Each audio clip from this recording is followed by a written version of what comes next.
दोस्तों, मैं हूं संदीप कुल्हार और आप देख रहे हैं सन की पाठशाला। तो चलिए सब्सक्राइब मारिए सन की पाठशाला यूट्यूब चैनल को और बेल के आइकन को भी दबाइए लेटेस्ट वीडियो अपडेट सबसे पहले देखने के लिए। दोस्तों, चक्रवर्ती ब्याज से संबंधित एक शानदार ट्रिक आज हम लोग यहाँ पर डिस्कस करने वाले हैं, क्योंकि चक्रवर्ती ब्याज से संबंधित क्वेश्चन में ही हमको समस्याएं आती है। दोस्तों नमस्कार, मैं संदीप कुल्हार। चलिए शुरुआत करते हैं।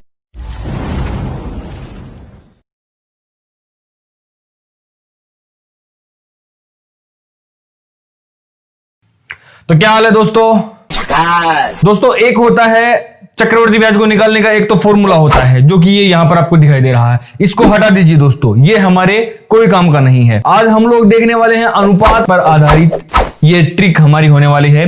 देखिए, शुरुआत करते हैं। सबसे पहले चक्रवर्ती ब्याज की शुरुआत करने से पहले मैं आपको बताना चाहता हूं कि चक्रवर्ती ब्याज में और साधारण ब्याज में अंतर क्या होता है। देखिए, चक्रवर्ती ब्याज और साधारण ब्याज में अंतर यही होता है कि चक्रवर्ती ब्याज जो है वो ब्याज पर ब्याज लेता है और साधारण ब्याज जो है वो ब्याज पर ब्याज नहीं लेता है। तो चक्रवर्ती ब्याज और साधारण ब्याज से में जो अंतर है उससे संबंधित एक वीडियो मैंने बनाया है, तो आप आई बटन पर क्लिक करके वो वीडियो देख सकते हैं और इसके अलावा डिस्क्रिप्शन बॉक्स में भी मैं उसका लिंक आपको दे दूंगा। तो दोस्तों, बात करते हैं कि ये ट्रिक किस प्रकार कार्य करेगी। तो शुरुआत करते हैं 2 वर्ष के चक्रवर्ती ब्याज से। देखिए, 2 वर्ष का जो अनुपात रहेगा आपको देख सकते हैं आप यहाँ पर 2:1 रहने वाला है। 3 वर्ष की बात करते हैं अपन, तो 3 वर्ष का रहेगा 3:3:1। 4 वर्ष की बात करेंगे तो 4:6:1 और 5 वर्ष की बात करेंगे तो 5:10:10:5:1 और यदि 6 वर्ष की बात करें तो 6, 15, 20, 15, 6 और 1 ये रेशियो यहां पर रहने वाला है। ये आपको याद करना पड़ेगा।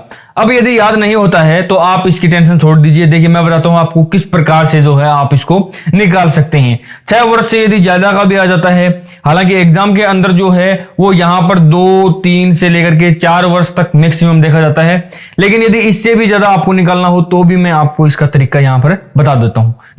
देखिए, सबसे पहले हम देखेंगे इनके अंदर कॉमन चीज क्या है। सबसे पहले यदि हम देखेंगे इनमें तो देखिए आप यहां पर सबके लास्ट में 1, 1, 1 और 1 और यहां पर भी 1 है, यानी ये चीज सब में कॉमन है। सबसे लास्ट में जो है अनुपात के 1 आने वाला है। अब बात करते हैं कि यहां पर यदि हम देखेंगे कि 2 वर्ष का जो है यहां पर सबसे पहले 2 आ रहा है। यदि 3 वर्ष की बात करेंगे तो सबसे पहला अनुपात 3 आ रहा है। 4 के लिए सबसे पहला 4, 5 के लिए 5 और 6 वर्ष के लिए ये सबसे पहला जो रेशियो है वो 6 आ रहा है। अब देखिए दोस्तों, इनको याद करने का तरीका हम लोग यहां पर देखते हैं किस प्रकार याद करते हैं। 2 वर्ष का तो हम सबको याद हो जाना चाहिए। यहां पर क्या है, यहां पर देखिए 2 है और 1 है। अब बात करते हैं यदि 3 वर्ष के लिए, तो हमें पता था कि सबसे पहले क्या आएगा, 3 वर्ष में 3 आने वाला है और सबसे लास्ट में आएगा 1 और यहां पर अनुपात अब रख दीजिए। अब बीच में क्या आएगा दोस्तों, बीच में इन दोनों का योग आएगा और यहां पर हम लोग 3 रख देंगे। अब देखिए, 4 वर्ष की बात यदि अपन करते हैं तो सबसे पहले 4 आएगा, लेकिन सबसे लास्ट में 1 भी आने वाला है। अब बीच में क्या आएगा, इन दोनों को जोड़िए आप, ये आ गया 6। अब इन दोनों आगे वालों को जोड़िए तो यहां पर आ जाएगा 4, यानी 4:6:4:1 यहां पर जो है वो 4 वर्ष का हो जाएगा। 5 वर्ष की यदि बात करें तो यहां पर सबसे पहले 5 आएगा, सबसे लास्ट में 1 आएगा। ये तो हम सबको जो है याद ही है। अब देखते हैं कि 5 के बाद में यहां पर क्या आएगा, तो इन दोनों को जोड़ेंगे ऊपर वालों को, 4 और 6 ये 10 आ गई। अब इसके बाद में इन दोनों आगे वालों को जोड़ेंगे, ये भी 10 आ गई। अब इन दोनों आगे वालों को जोड़ेंगे तो यहां पर ये 5 आ गई, यानी 5:10:10:5:1 यहां से हमारा रेशियो ये हो जाएगा। इसी प्रकार 6 वर्ष का भी आप देख सकते हैं कि 6 वर्ष का क्या होगा, सबसे पहले 6 आएगा, सबसे लास्ट में 1 आने वाला है।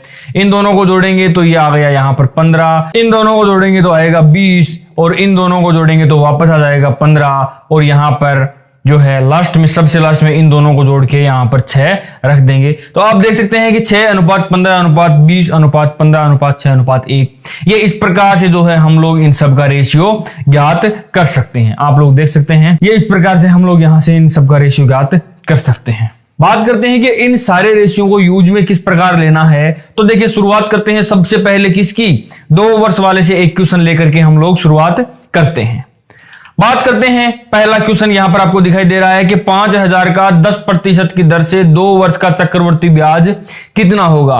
देखिए रेशियो का यूज किस प्रकार लेना है उसको हम देखेंगे। सबसे पहले तो यहां पर 2 वर्ष की बात हो रही है, तो 2 वर्ष का रेशियो क्या था दोस्तों, 2:1 था। यहां पर हम 2 रखेंगे, यहां पर हम 1 रखेंगे, आगे गुणा का, आगे यहां पर गुणा का निशान लगा देंगे। अब देखते हैं क्या कि 5000 का 10% निकालना है। सबसे पहले यहां पर देखिए हमें निकालना पड़ेगा क्या, 5000 का 10% यदि निकालेंगे तो आ जाएगा 500। 2 वर्ष की बात की जा रही है, ध्यान रखें आप, यहां पर 1 और 2 है, तो अब 500 का भी 10% निकालना पड़ेगा। तो 500 का जब 10% हम निकालेंगे तो आंसर आएगा 50। देख लीजिए 500 यहां पर हो गया है, 50 यहां पर हो गया है। अब क्या करना है दोस्तों, अब यहां पर हमें 500 रख देना है और यहां पर हमें 50 रख देना है। 500 को यदि 2 से गुणा करेंगे तो यहां पर 1000 आ जाएगा और ये यहां पर 50 आ गया, यानी 1050 रुपए यहां से हमारा आंसर आ जाएगा। सारे के सारे कैलकुलेशन, ये जो आपको यहां पर ये बड़ी सी कैलकुलेशन दिखाई दे रही है, ये सारे के सारे आपको माइंड में करने की है दोस्तों। देखिए क्वेश्चन नंबर 2 पर चलते हैं अपन। यहां पर देखिए आप 3 वर्ष की बात की जा रही है कि 3 वर्ष का चक्रवर्ती ब्याज कितना होगा। तो 3 वर्ष का फॉर्मूला होता है 3:3:1, यहां पर गुणा और यहां पर गुणा। अब देखते हैं क्या 10,000 का जो है वो 10% कितना होता है दोस्तों, वो होता है 1000। और यहां पर क्योंकि 3 वर्ष की बात की जा रही है ना, तो 3 बार निकालना पड़ेगा 10%। 1000 का यदि 10% की हम बात करें तो ये आ जाएगा 100, और 100 के यदि 10% की बात करें अपन तो वो आ जाएगा 10। यानी सबसे पहले यहां पर 1000 रखने हैं, यहां पर 100 रखना है और यहां पर 10 रखना है। तो ये क्या हो गया दोस्तों, ये 3300 और ये 10, यानी 3310 रुपए जो है वो 3 वर्ष का चक्रवर्ती ब्याज यहां पर हो जाएगा। ये सारी की सारी जो कैलकुलेशन आपको दिखाई दे रही है ना, ये यदि आप लोग प्रैक्टिस करते हैं तो 1 सेकंड से पहले हो जाएगी। ये सारी की सारी जो कैलकुलेशन आपको यहां पर दिखाई दे रही है, ये बिल्कुल छोटी छोटी कैलकुलेशन है। देखिए 10,000 का 10% निकालना 1000 होता है, 1000 का 10% निकालना 100 होता है, 100 का 10% निकालना 10 होता है। तो इनके लिए किसी कैलकुलेटर की जरूरत नहीं पड़ती है, पेन कॉपी की जरूरत नहीं पड़ेगी, इनके आप जो है माइंड में निकाल सकते हैं और फिर यहां पर डायरेक्ट रख सकते हैं। अब देख लीजिए, वापस देखते हैं अपन इसको, क्वेश्चन नंबर 2 को ही एक बार वापस देखते हैं किस प्रकार। देखिए 3 वर्ष की बात की जा रही है, 3:3:1, यहां पर गुणा, यहां पर गुणा, यहां पर गुणा। 10,000 का 10% कितना होता है, ये 1000 होता है। अब 1000 का 10% 100 होता है, 100 का 10% कितना होता है, 10 होता है। और यहां पर ये हो गया 3000 और ये हो गया 300 और ये यहां पर हो गया 10, यानी 3310 रुपए डायरेक्ट आंसर हो गए। अब वो सारी की सारी कैलकुलेशन यहां पर हमें नहीं करनी पड़ेगी। चलते हैं नेक्स्ट क्वेश्चन पर। क्वेश्चन नंबर 3 को देखिए, 4 वर्ष की बात की जा रही है, तो 4, 6, 4, 1 यहां पर हमारा फॉर्मूला था, गुणा यहां पर हम लोग इसको लगा देते हैं।